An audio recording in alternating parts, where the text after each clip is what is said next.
Hola compañeros y profesores, espero que se encuentren muy bien. Paso a explicar los principios económicos derivados de la elección individual. Recordemos que una economía es un sistema para coordinar las actividades productivas de la sociedad. La economía es la ciencia social que estudia la producción, la distribución y el consumo de bienes y servicios. El estudio de cómo los individuos toman sus decisiones y de cómo esas decisiones interactúan se llama microeconomía. Y uno de los temas centrales de la microeconomía es la validez de la visión. Adam Smith decía que la persecución de su propio interés por parte de los individuos generalmente favorece los intereses de la sociedad en su conjunto. Y a su vez esto trae una rama que es la macroeconomía, que ya todas esas elecciones individuales ya se van a estudiar en una fluctuación global propiamente. Bueno, se parte, digamos, del principio de una elección individual. Entonces, el primer principio que nos trae el autor nos indica que los individuos tienen que hacer elecciones porque los recursos son escasos. Un recurso es cualquier cosa que se puede usar para producir otra cosa. Los recursos son escasos y no hay disponibles cantidades de recursos para satisfacer todas las formas en que la sociedad desea utilizarlos. Aquí me parece importante resaltar los ejemplos del autor y es que precisamente todo tiene una capacidad máxima o una capacidad instalada, incluso el tiempo. En este caso siempre debes elegir qué hacer con ese recurso limitado. Entonces hay que elegir, por ejemplo, entre ver una película o leer un libro. En temas económicos, entre viajar a Cartagena, por ejemplo, o mejorar tu casa. El segundo principio derivado de esto es el coste de la oportunidad. Es aquello a lo que tenemos que renunciar para obtener otro beneficio y ese es el verdadero coste. Digamos que sería como, entre comillas, la pérdida, aunque no siempre estos costos se miran de manera monetaria. Bueno, el tercer principio, pues yo lo denominé como coste versus ganancias. El autor indica que el principio es las decisiones sobre cuánto son decisiones que requieren elegir entre disyuntivas en el margen, comparando los costes y la ganancia de hacer un poco más de una actividad en lugar de hacer un poco más de otra. Es aquí donde tomamos un intercambio de lo que renunciamos por aquello que ganamos. Es decir, colocamos en la balanza esto que estamos perdiendo con la ganancia que estamos obteniendo al elegir determinada decisión. Entonces, esto también se va a volver importante porque él acá nos habla de un concepto que se llama decisiones marginales. Y esto juega un papel clave en la economía porque nos va a decir o nos va a indicar cuánto se debe hacer de cada actividad. El cuarto principio, yo lo denominé incentivos, precisamente porque en esto se aprovecha cualquier oportunidad que se tenga para mejorar. Aquí, pues yo considero que debemos tener mucho cuidado porque estos incentivos también pueden venir plagados de costos de agencia que hacen precisamente lo contrario a lo que se quería con esa mejora o con ese incentivo. Propongamos un ejemplo, por ejemplo, las acciones afirmativas que realiza el Estado. Digamos que se otorgan una beca a unos estudiantes de bajos recursos, pero las personas que tienen mayores recursos y posibilidad de pagarlo hacen lo posible para, digamos, aparecer en un puntaje bajo en el Sisbén, aquí en Colombia se conoce como el Sisbén, y poder acceder a ese beneficio. O si, por ejemplo, en un municipio se están regalando casas por parte del gobierno o haciendo X subsidio, es probable que una persona se traslade a ese municipio en pro de acceder a ese beneficio. Entonces, sí, generalmente se responde a un incentivo para mejorar, porque pues obvio si hay una mejora en cualquier producto o servicio, digamos por el mismo precio o siendo pues más rentable, todos vamos a intentar llegar hasta allá, pero también puede generar ese incentivo perverso y dando lo contrario. El quinto principio es que el intercambio o comercio genera ganancias. Este principio yo lo interpreto con base en los recursos escasos. Precisamente como todos estamos limitados y no somos autosuficientes, el poder intercambiar nuestros recursos, sean estos corporales o incorporales, permite precisamente generar ganancias, no necesariamente de índole económico si se quiere, pero permite acceder a una mayor cantidad de bienes y o servicios. El autor habla de la especialización Es decir, cada persona se dedica a aquellas actividades para las que está más capacitada. Bueno, el sexto principio es que los mercados tienden al equilibrio. Una situación económica tiende al equilibrio cuando ningún individuo puede mejorar haciendo algo diferente de lo que se hace. Es decir, todo llega a un punto donde no puede ni aumentar ni disminuir más de lo que se hizo. Entonces, vuelve a regularse. Es acá donde se menciona el tema de que, pues, obviamente no todas las economías tienden al alza, sino que también tienden a bajar, o sea, no hay un crecimiento al infinito ni una baja, pues, hacia el infinito, así lo interpreto yo. Entonces llega un punto donde se empieza a regular. Aquí el autor coloca el ejemplo, digamos, más clásico, que es el de un cajero, ¿cierto? Que cuando hay una caja vacía, la mayoría de la gente va a colocarse en esa caja en pro de ser más eficientes con el tiempo. Sin embargo, pues llega un punto donde la gente no se va a acercar a esa caja porque ya alcanzó la misma capacidad que tenía los que estaban esperando en las demás cajas. Es decir, que no van a tener un mayor beneficio pues sumándose a esa caja, por ejemplo. Entonces ahí donde ya vuelve otra vez a equilibrarse. Bueno, la utilización de la manera más eficiente y posible de los recursos. Este es el séptimo principio. Hay eficiencia en economía cuando se han aprovechado todas las oportunidades de hacer que alguien mejore sin que nadie empeore.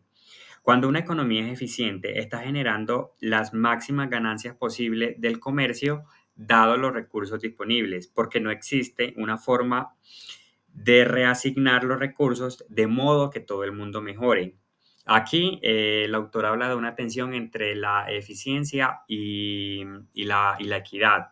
Entonces propone el ejemplo de las personas que tienen parqueaderos por condiciones de discapacidad. Se entiende pues que estas personas pueden, precisamente por sus condiciones, acceder a unos mejores beneficios de los que tendría una persona que, digamos, no tiene esa limitación física.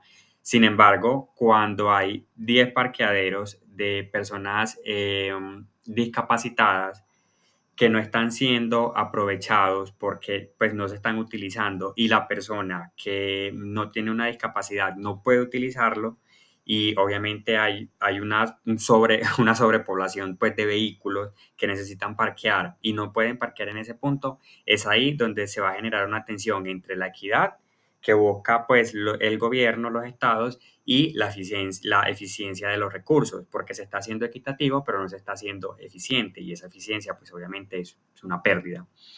Bueno, el octavo principio, llamado los mercados generalmente tienden a la eficiencia. Quiere decir que los incentivos existentes en una economía de mercado garantizan que los recursos se destinan a sus usos adecuados y no se despilfarran las oportunidades de mejorar que tienen las personas. Entonces, en una situación donde los individuos eligen lo que consumen y producen, en el intercambio se van a aprovechar esas oportunidades de obtener ganancias mutuas y es ahí donde el mercado o los mercados tienden a esa eficiencia. El noveno es la intervención estatal. Si no se consigue la eficiencia de mercado propia de la mano invisible, yo lo coloqué entre comillas, las políticas públicas bien diseñadas pueden cambiar la utilización de los recursos de modo que ésta se acerque más a la eficiencia. En Colombia, el gobierno tiene una función estabilizadora, por lo que la economía pues, tiene unos ciclos que son expansivos y unos ciclos que son recesivos. Cuando la economía crece de forma muy pronunciada, hay que buscar contraer ese ciclo, al menos en una política restrictiva, sea fiscal o sea monetaria. Y en un ciclo recesivo de la economía, por ejemplo, el Estado debe gastar más porque es perjudicial que en una economía recesiva se coloque a pagar más impuestos o a tributar más. Entonces, digamos que en Colombia se tienen dos formas de hacer eficiente la economía por medio de esta intervención, ¿cierto?